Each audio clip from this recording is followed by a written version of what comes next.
Hey everyone, welcome back to another video. Today we are working on a Ranger. This is a 2013 800, and we're going to be going over an issue I see on a lot of these. I mainly see it on like the 2010 to I think the 14 or so. These 800s, I see them really often on the 800s for some reason. But usually after I'd say probably 4,000 or more miles, the steering rack will eventually develop some slop in it, and I'll show you once it's out. If you have slop in your steering though, first check these tie rod ends and make sure that they're tight. See, these are tight, but let me show you the amount of slop in the steering wheel. So you can see it turns that much. I'm going to keep doing that. Look, the wheel's not turning at all. And it also sometimes makes a little grinding noise when you're turning. So it's something I gotta address because I can't sell it like this. To start doing this, what I usually do, it's easiest with the differential out, but we're going to try to get around doing it without that, because I'm sure most of you do not want to pull the differential out. But what I will do is I'm going to go ahead and take off this bumper. Let me go ahead and get the camera set up and everything. Let me show you. There's one bolt right here, and there's going to be 3 right here, and then the bumper should come off.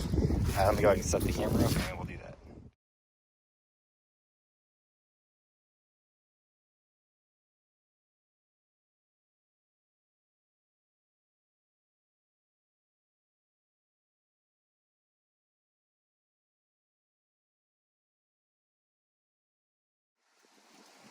Alright, so the front bumper is off, so now we have way better access to in here. And you'll see there are spot bolts.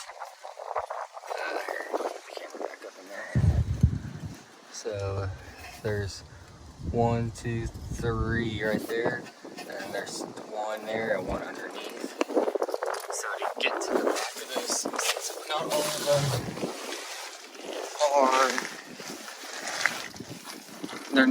they have nuts on the back, which is what makes this difficult. But if you take your skid plate off, mine is already off because I had to do a wire repair right there.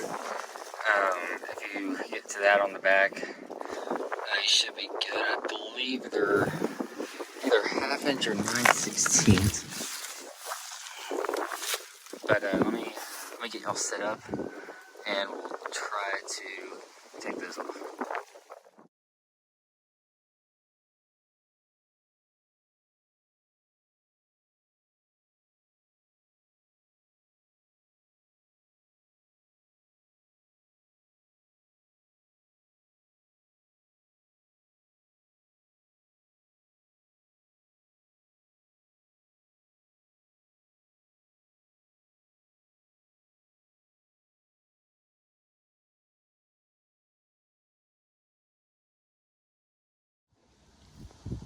Alright, so I got 3 bolts out. Well, the one's still in there.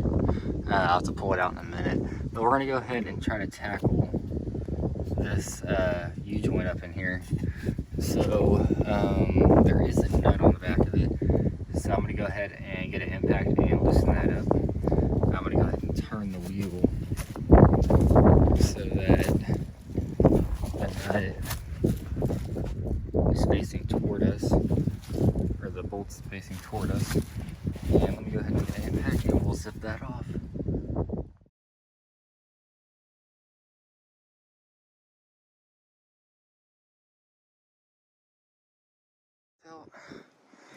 I'm not really sure where the nut went. It fell back in the back there, but it is a 17 millimeter right there. So I'm gonna go ahead and get a pry bar and try to pry that U-joint off. I'm gonna go ahead and grab some penetrating oil, and you're gonna want to just go ahead and spray that thing nice and good. And we'll go ahead and get a pry bar and try to pry it up.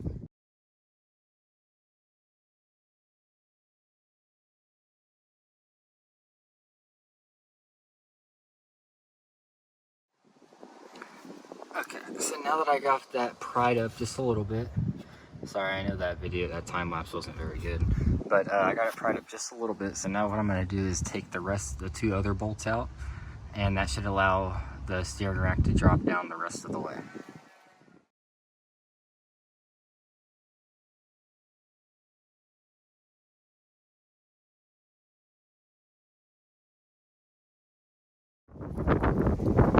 Alright, so I got the bolts out, and I got the joint. It's about to fall off. It's super close. I was using one of these ball joint separating tools. That really helped a lot to get it off.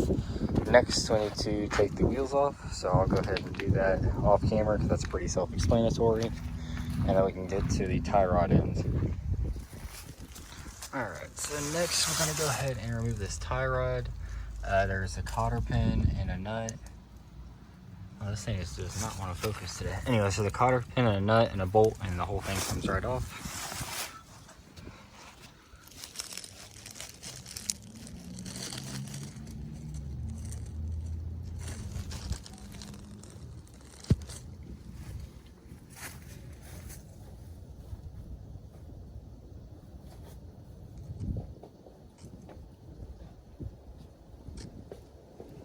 Go ahead and make this cotter pin out.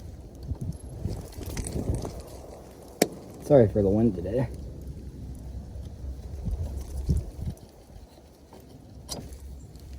That's the cotter pin. Yeah, I think that's a 15 millimeter. Let's see if I am correct. Yes, 15 millimeter.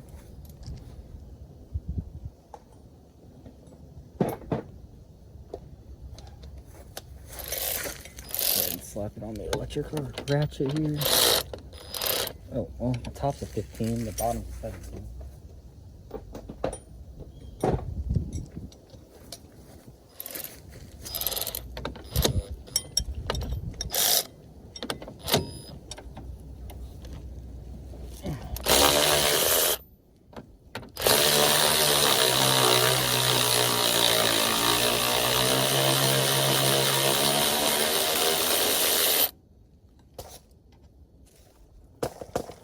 Should have a washer and a nut,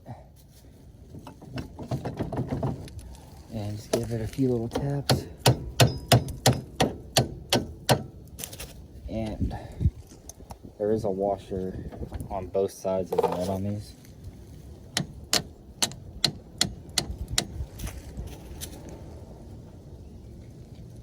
Let's see, this bolt's rusted in there. I'm about to get that out real quick.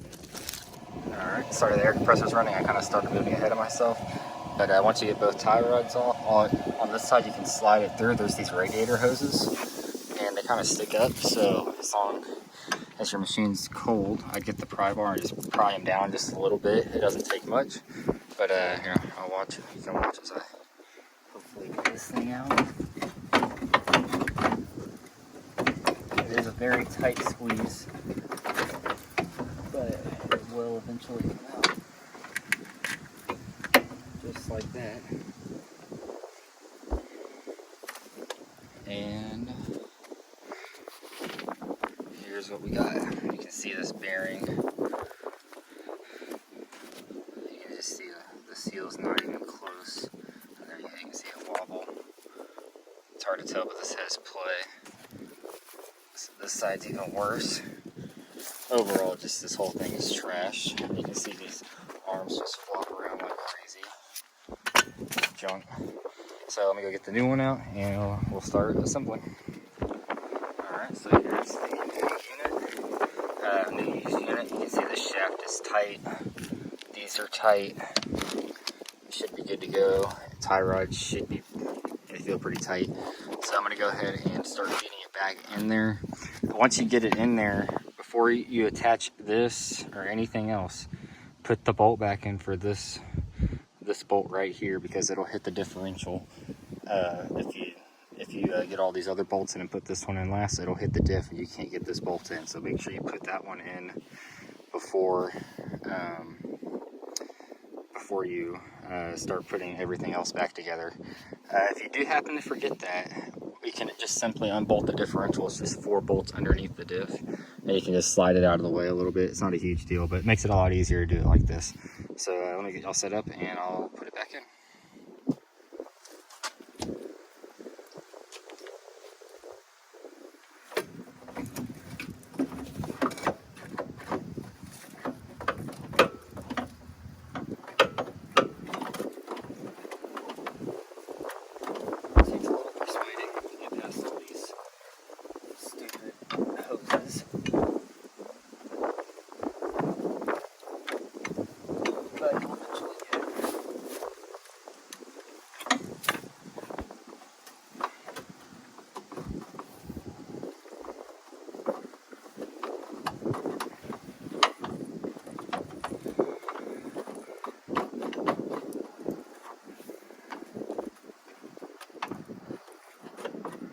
Come on.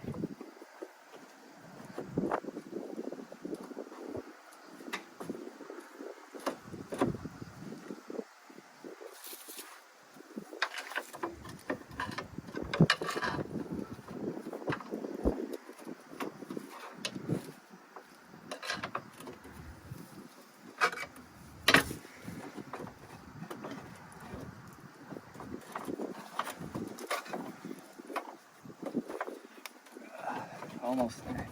Sorry, I know y'all don't got a very good view over there, but it's just hard to get a good camera angle on this one.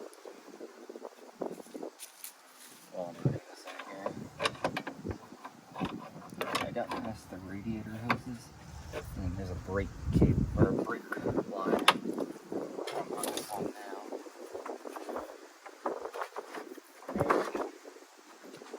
So what I'm going to do now is put that other bolt back in, and I'll get y'all set back up.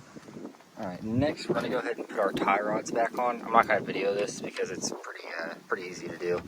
But put your tie rods back on so we can center up the rack on the steering wheel, and then we can slide the steering shaft back on and reattach our mounting bolts. Alright, so I got the tie rods back on. Now what you're going to want to do is go ahead and put a bolt inside of the steering rack. Don't tighten it or anything. You just want it to hold in there. You're going to have to stand at the front and look and see if these discs are relatively straight. See, I think mine needs to go this way a little bit. And just make sure your rack is kind of somewhat positioned like it's supposed to be. I might go ahead and put one more bolt back in there for testing. So I'm going to put the small one over here on the left. Just to hold it in place while I'm turning it.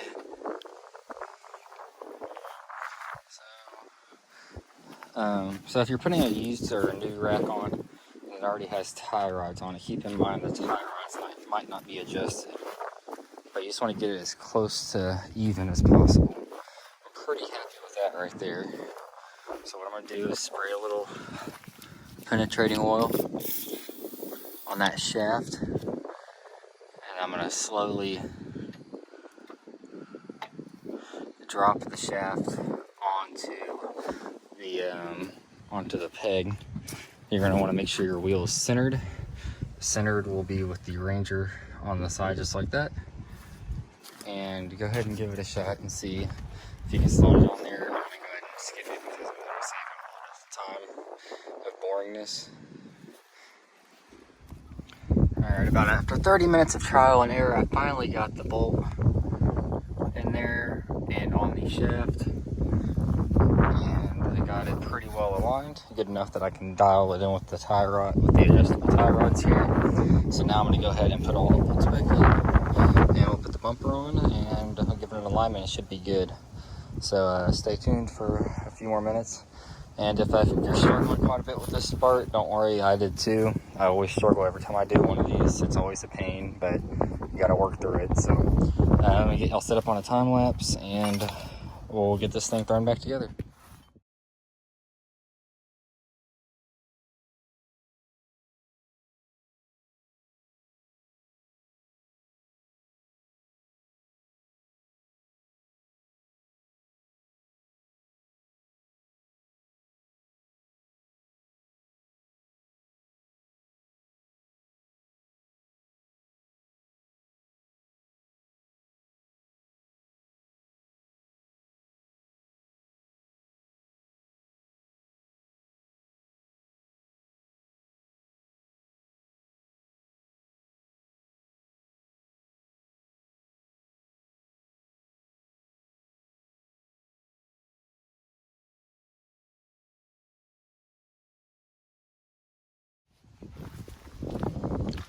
front bumper is back on, and everything looks good. And let's see, our steering is actually tight, and it actually turns the wheel way smoother. Obviously it's jacked up, so it's going to turn a lot easier. But now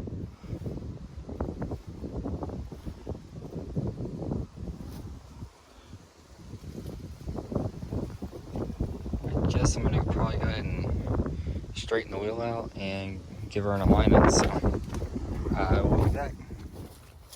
Alright, well, sorry I kind of got a little late on me, so I wasn't able to finish this video during the day. But I got the front end aligned, and everything looks good, and it drives good.